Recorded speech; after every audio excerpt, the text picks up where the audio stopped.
reports, and he's going to open it up to questions. And did we agree you're going to provide the answers?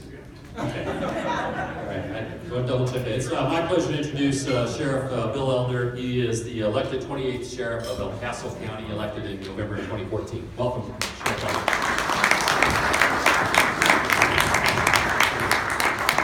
I can stand behind these podiums. That's a tough act to follow. And congratulations on running 100 miles. I don't like to drive 100 miles. Wow. So, like you said, I was elected the 28th Sheriff. I grew up here in Colorado Springs. I raised my kids here, my grandkids here. I have 5 grandchildren. I too have had to get used to sleeping with a grandmother. Don't tell her I said that. But you know, it's I graduated from Palmer High School in 1975, and I worked here at the Antlers Hotel when I graduated. I was a busboy and a room service waiter. I loved it. It looked a whole lot different then, but this is my hometown. And in 1978. I started volunteering at the sheriff's office. I was a dispatcher. And in 1979, I had this crazy idea that I wanted to become a cop. 21 years old, I wrote a memo to the patrol captain at the time, and I said, I'd like to go on patrol. 3 days later, I was buying uniforms and started on patrol. And they put me out with a guy, and I rode with him for 6 days. When I got done with those 6 days, I walked in on the next week, and the sergeant tossed me a set of keys, and he said, "You did great in training. You got District 1. And I said, "Great. Where's District 1? And am I going to shoot my gun first?" I had no clue what I was doing, and I spent the next 20 years learning El Paso County and growing in the organization. And in 1993, as the senior patrol lieutenant, I transferred to Metro Narcotics. Had a chance to grow a beard, and my hair got real long, and spent 5 years running the Metro Narcotics unit in a combined unit with Colorado Springs Police Department. And what it taught me was the great benefits of working together in the job of public safety. And we worked really hard at that. I got to know Pete Carey very well. If you don't know, Pete Carey is the chief of police. Pete and I have been friends for many, many years. And we work great together now. We talk daily, many times. I tell people I used to babysit his kids when they were real little. Now one works for me, one works for him, and we love our jobs. And this is a tough thing, but you know, in 1998, I had had about enough. I had seen enough victims, I had seen enough dope that I just needed to get out. And so I left in 1998. I was 40 years old. And 41 years old, and I decided it's time to do something different. And I made this dramatic switch and became a realtor. I know. But I had a friend of mine that owns Bennett Schellenberger Realty, has been around forever. If you know Tom Gorab, he's a great guy. We've been friends for many, many years. And so I hung my license with Bennett Schellenberger in 1998 and spent the next roughly 13 years selling real estate. If anybody was around and remembers like 2006 and 2007, that was not the time to be in real estate. The wheels kind of came off, right?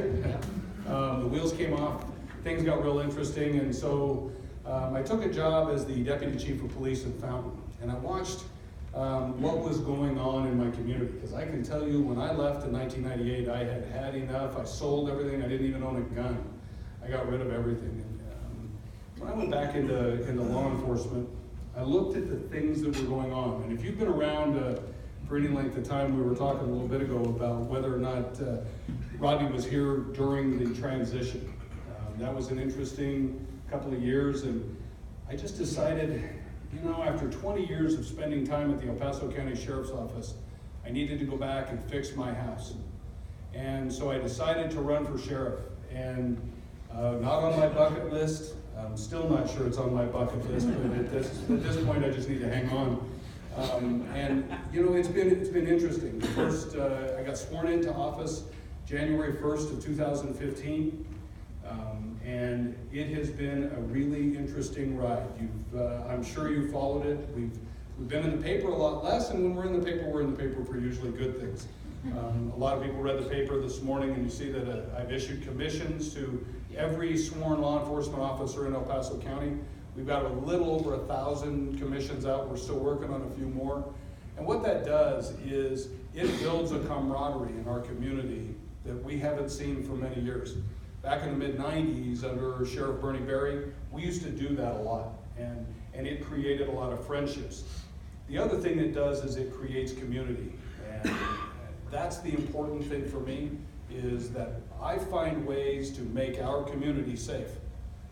None of the people in here and would be successful if we didn't have a safe and vibrant community. Is that fair? Amen. And so my job is to do that. My job is to work together as many ways as I can to build relationships and to provide a safe, vibrant community so businesses can come here, businesses can thrive, and our community can grow, where it's a safe place where we can raise our kids, where we can raise our grandkids.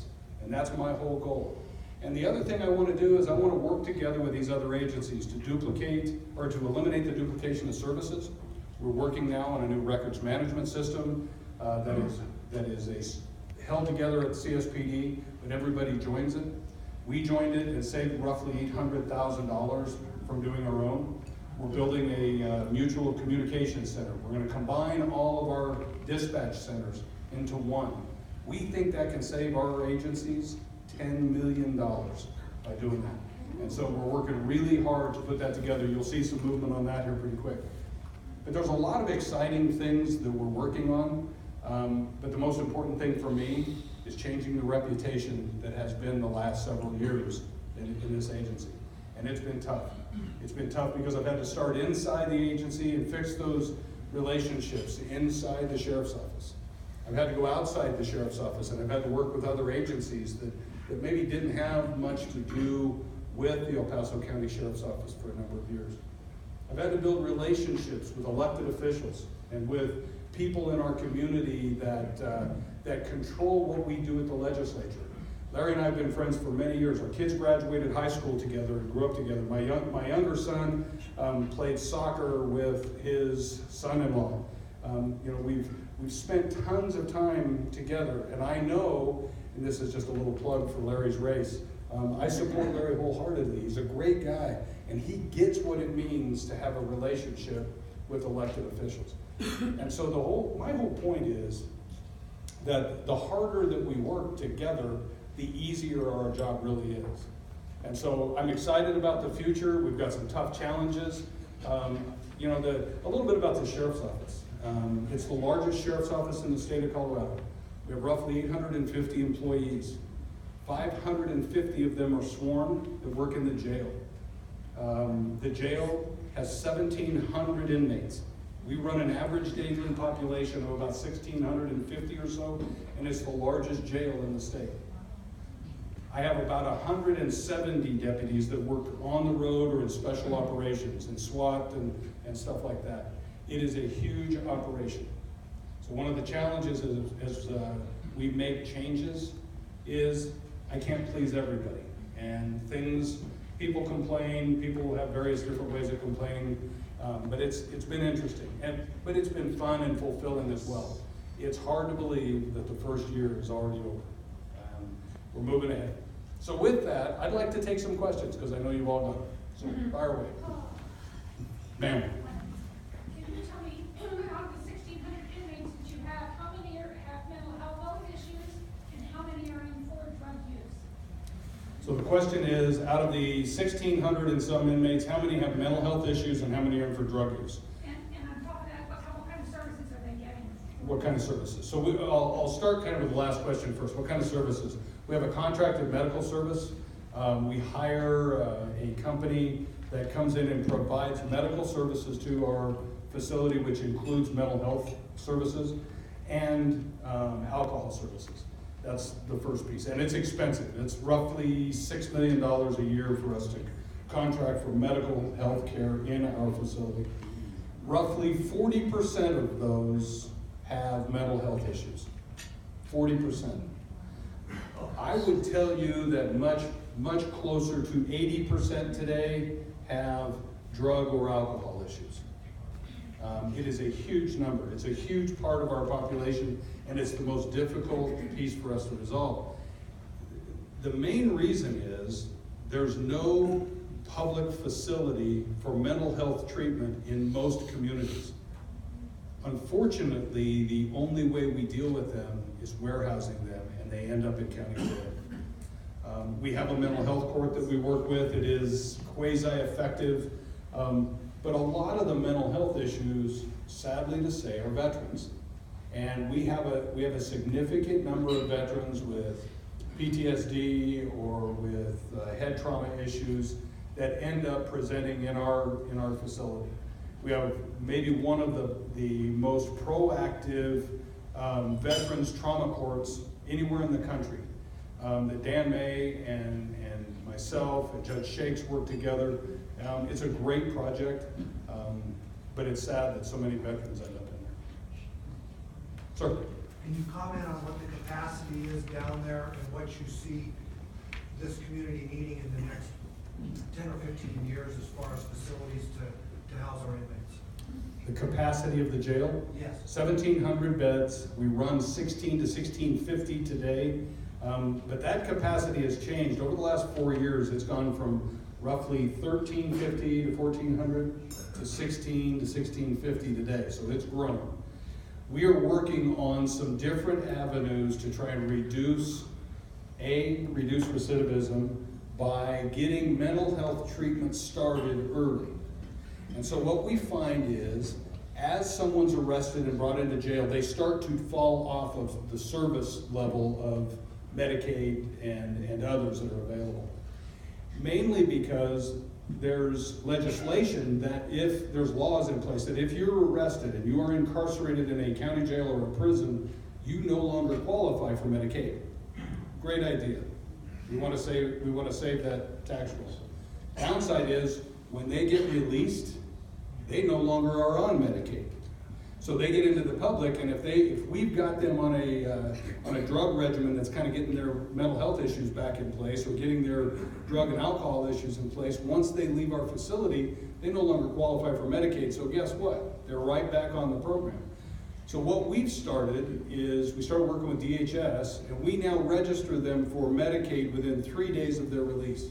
So that when they leave our facility, we have a program in place so that they can automatically reach right back out and they can stay on the program, they can stay on a alcohol treatment or a mental health treatment once they get back into the public.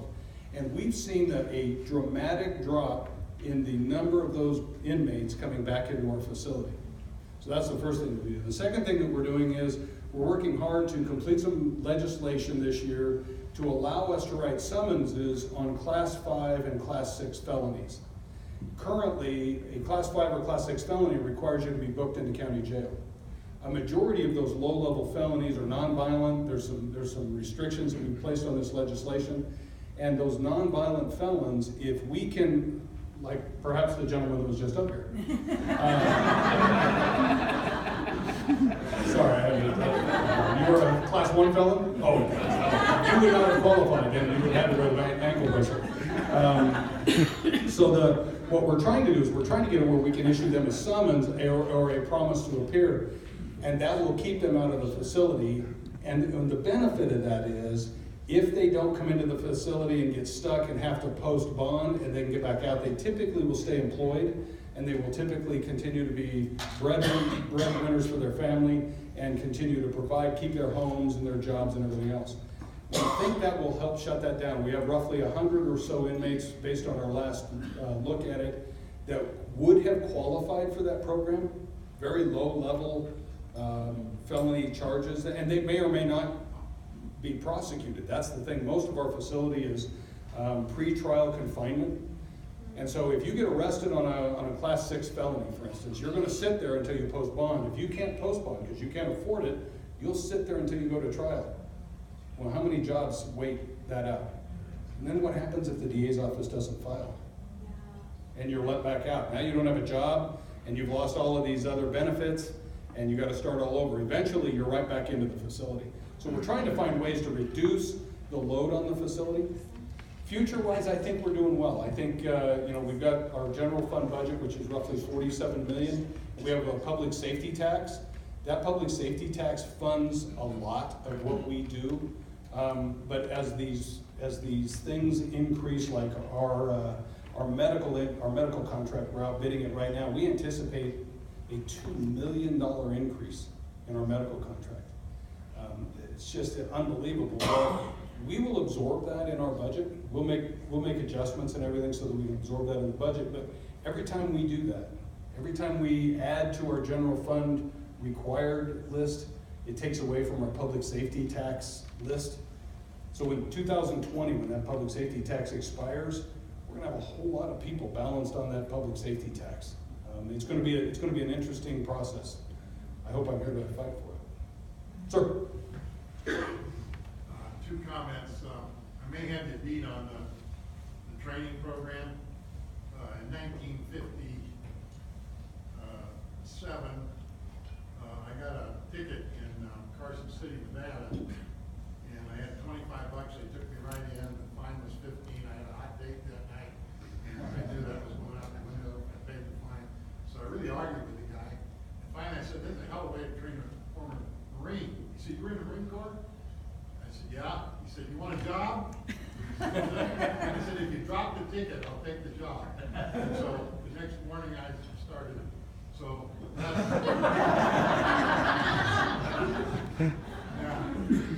About 6-7 years ago, Terry gave me a tour of his facility down there.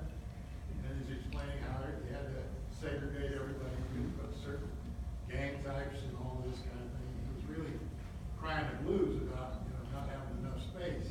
And I said, "Terry, here's the answer. And I'm going to pose this to you, and I'd like your answer. I was in the United States Marine Corps for 3 years. Out of that 3 years, I lived in the States in a tent for 2 months, and in Korea for 10 months in a tent." And I said, "I didn't do any crime or anything. If I could live in a tent as a servant of the United States government, why can't these prisoners live in a tent and solve your you can't do that. Why can't you do that?" Well, we do. We actually have 2 sprung structures, which are just high quality tents down on the facility.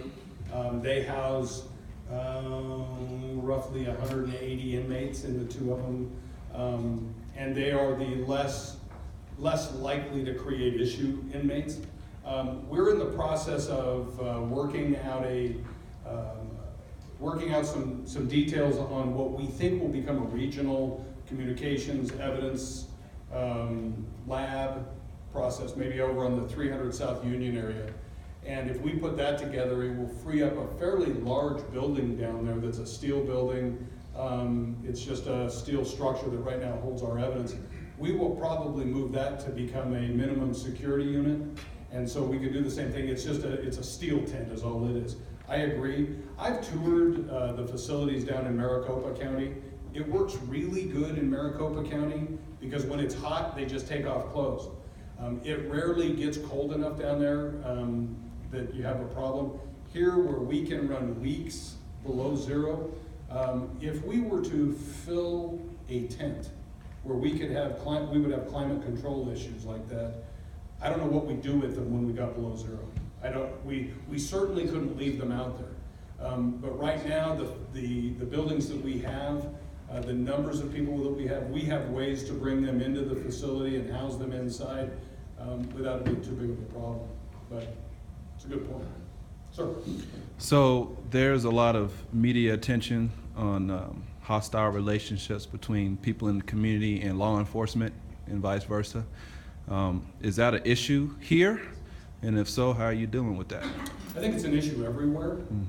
And I think it's something that we have to work on. And we know that. And so we've done different things. Starting in January, I built several different units, and one of them is our community outreach unit. And we have a sergeant and 2 deputies that their sole job is to be engaged in community relations pieces. And it's not the fluff stuff. It's out meeting with absolutely every community group that wants to meet with them. That's number 1. Number 2, we partner with CSPD's community outreach team. And we are involved in so many different fairs and different functions that it would amaze you. The team is headed up by a sergeant who is Korean, and I have 2 Hispanic members that are part of it. And so they spend a significant amount of their time in the Hispanic community. Roughly 25% of our overall El Paso County population is Hispanic. And so we spend a significant amount of time involved with that. We are heavily involved with different organizations, the NAACP, the new one that Henry's building, the Southern something or other leadership conference, I can't remember what it is. Southern Christian Leadership Southern Conference. Christian Leadership Conference. And we work closely together with Henry. We work closely together in our recruiting through those groups. I think we're doing everything that we possibly can to build relationships now before there's a problem. I know there's going to be a problem. It's just a matter of when. And it's a whole lot easier to have those tough conversations today than in the heat of the moment. And that's what we're doing. Sir. Can you describe a little bit from your perspective trends that you're noticing in terms of crime in El Paso County in general? Getting worse, more violent, what's your perspective on crime in general in El Paso County? So the comment, if you didn't hear it in the back, was what are the trends in law enforcement in El Paso, or in crime in El Paso County? I think that extremely violent crime has kind of run a fairly steady rate. We've got a couple of real anomalies with the shooting downtown and the Planned Parenthood shooting, which I'm told they want to refer to that now as the Centennial shooting. Go figure. I think those are a couple of anomalies with regard to violent crime. But I think petty crime is probably at an all-time high. And I think there's a couple of things that drive that. I think that number one, the economy, and number two, drug use. If you've looked at all, drug use in this community, whether you see it or not, is through the roof. We have a dramatic heroin problem, dramatic methamphetamine problem in this community. If you just look back, every agency in El Paso County now carries naloxone, and it is an opiate overdose agent that will reverse the opiate overdose, the overdose from heroin. And we have seen this go through the roof in high schools, in middle schools. And the other piece to that is marijuana. Now, I realize that there are some medicinal marijuana uses. I get it. I don't like it, but I get it. I spent 5 years in narcotics. I can tell you that marijuana use in this community is crazy. It's crazy. It's everywhere. They're smoking marijuana in vape pens in elementary school. Teachers, aides, smoke marijuana oils in vape pens in schools. Students, you can't smell it. It's not like you can smell marijuana burning when somebody lights a joint. You just can't tell. This is, am I getting the hook? I think that the interesting thing is this. A lot of people ask me my opinion on marijuana and legalized marijuana. I am not a fan. I think that the majority of Coloradoans, when Amendment 64 was proposed, thought, not here, not in Colorado. That's not going to happen. And I got news for you. We fell asleep at the switch. It happened, it's here, and it is a constitutional amendment. It didn't just create a law, it changed our Colorado Constitution. It is no longer illegal to possess less than an ounce of marijuana. And that's a problem. That's a problem. And maybe one more, and then I'm going to get there. Sir? Can you comment on gang activity? Comment on the gang activity. We have some gang activity. It's not huge. It's nowhere near what it was 10, 15 years ago. We have a fairly prolific and active gang unit. We see it a lot in the jail. The officers that attack it in the jail are very well versed in what they do and how they do it, and we communicate that outside.